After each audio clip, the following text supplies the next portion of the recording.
সবার কাছে অনুরোধ, ভিডিওটা না টেনে সবটা ভিডিও দেখবেন। ভিডিওটি শেয়ার করে সবার কাছে পৌঁছে দেওয়ার দায়িত্ব আপনার। মা বাবার সেবা করা কি অপরাধ? নিশ্চয়ই নয়। কিন্তু মায়ের সেবা করার নাম করে নিজের সাজানো সংসার ধ্বংস করা কি কোনো সমাধান?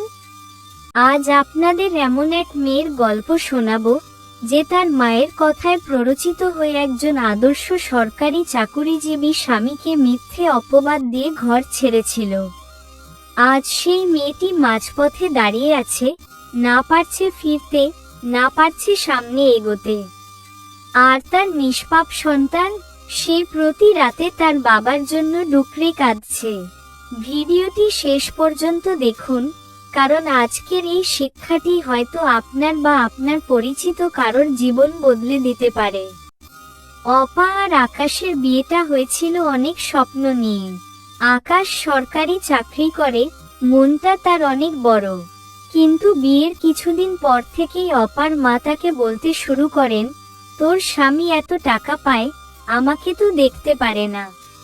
তুই আমার কাছে চলে আয়, না হলে আমি না খেয়ে মরব।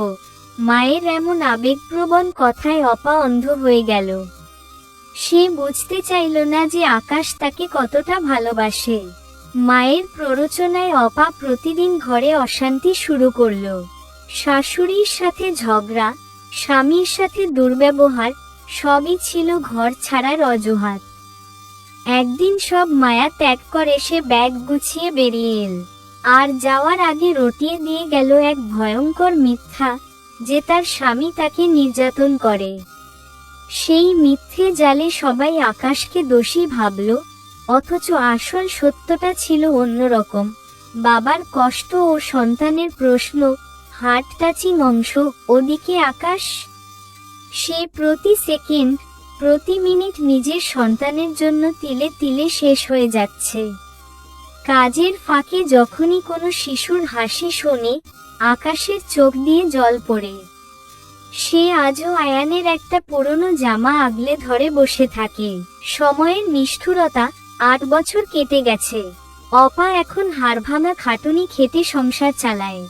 যৌবনের সেই তেজ এখন ক্লান্তিতে রূপ নিয়েছে। কিন্তু সবচেয়ে বড় যন্ত্রণার নাম হলো আয়ান। আয়ান এখন বড় হচ্ছে। স্কুলে যখন বন্ধুদের বাবারা তাদের নিতে আসে, আয়ান চুপচাপ এক কোণে দাঁড়িয়ে থাকে। একদিন রাতে আয়ান অপাকে জড়িয়ে ধরে জিজ্ঞেস করল, মা, সবার বাবা আছে, আমার বাবা নেই কেন? বাবা কি আমাদের ভালোবাসে না? সে কোথায়? অপা কোনো উত্তর দিতে পারল না। সে কি বলবে যে তার বাবা একজন খুব ভালো মানুষ ছিল? সে কি বলবে যে নিজের জেদ আর মিথ্যে অহংকারের জন্য সে তার বাবার কোল থেকে তাকে ছিনিয়ে এনেছে? অপা কেবল নিঃশব্দে চোখের জল ফেলল। আয়ান আবার প্রশ্ন করল, মা, বাবা কি কোনোদিন আসবে না? সন্তানের ভবিষ্যৎ, বাবা মায়ের ঝগড়া বা ইগোর লড়াইয়ে সবচেয়ে বেশি বলি হয় সন্তান। একটি শিশু যখন বাবাকে ছাড়া বড় হয়, তার মানসিক বিকাশ অসম্পূর্ণ থেকে যায়। সেই অভাব কোনো মা পূরণ করতে পারে না। কর্মফল, কর্মা। আজ আপনি আপনার শাশুড়ির ঘর ভাঙছেন, কাল আপনার ছেলের বউও আপনার সাথে একই কাজ করতে পারে।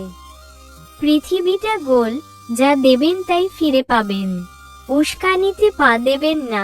মা বাবা সম্মানের পাত্র, কিন্তু তাদের ভুল আবদার বা উস্কানিতে নিজের সোনার সংসার ছাড়খাড় করা বোকামি। মিথ্যার ভার, মিথ্যে বলে হয়তো মানুষের সহানুভূতি পাওয়া যায়, কিন্তু নিজের বিবেকের কাছে আর সন্তানের প্রশ্নের কাছে একদিন হার মানতেই হবে। শেষ কথা, কোনো মেয়ে যেন নিজের ইগো আর কারো ভুল বুদ্ধিতে পড়ে সাজানো সংসার না ছাড়ে। মনে রাখবেন, রাগ ক্ষণিকের, কিন্তু পস্তাতে হয় সারা জীবন, বিশেষ করে যখন একটি ছোট্ট প্রাণ আপনার সিদ্ধান্তের দিকে তাকিয়ে থাকে। আকাশের মা বিছানায় শুয়ে কেবল বিড়বিড় করেন, আমার ছেলেটার কি অপরাধ ছিল? ও তো কোনোদিন কারো ক্ষতি করেনি। আকাশের এই নীরব কান্না ঘরের দেয়ালে দেয়ালে প্রতিধ্বনিত হয়, কিন্তু সেই কান্নার শব্দ অপারে কানে পৌঁছায় না। এই গল্পটি আমাদের সমাজের সেই বাস্তবতাকে তুলে ধরে যেখানে আবেগের বশবর্তী হয়ে নেওয়া ভুল সিদ্ধান্ত কয়েকটি জীবনকে ধ্বংস করে দেয়। দয়া করে এই ভিডিওটি শেয়ার করুন। আপনার একটি শেয়ার হয়তো আজ কোনো বোনকে ভুল সিদ্ধান্ত নেওয়া থেকে আটকে দেবে। মা বাবা এবং সংসার সবকিছু নিয়েই সুন্দরভাবে বেঁচে থাকার নামই জীবন। সবাই ভালো থাকবেন।